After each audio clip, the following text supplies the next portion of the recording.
Kondisi bangunan SD Negeri 6 di Desa Kampung Baru, Kecamatan Ambalau, Kabupaten Buru Selatan, dalam kurung Bursel, sangat memprihatinkan. Mulai dari dinding sekolah yang sudah lapuk dan retak, hingga atapnya yang rusak dan rentan roboh.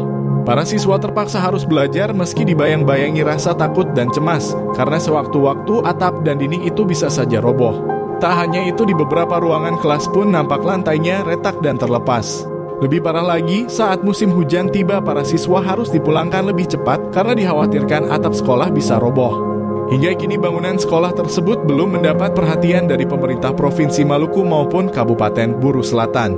Kondisi rusak pada gedung sekolah ini sudah lama, hampir bertahun-tahun tidak ada perbaikan, ujar salah satu anggota Komite SD Negeri 6 Kampung Baru, Ahmad Blasa, kepada Tribun Ambon, Minggu 4/6/2023.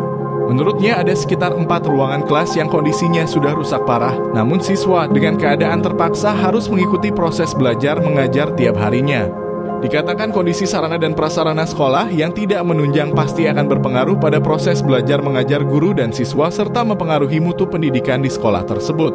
Untuk itu, Blasa berharap pemerintah Kabupaten Buru Selatan maupun Provinsi Maluku dapat memberikan perhatian lebih serius pada kondisi bangunan sekolah yang sudah rusak bertahun-tahun itu, guna menunjang proses belajar mengajar guru dan siswa dengan baik ke depannya.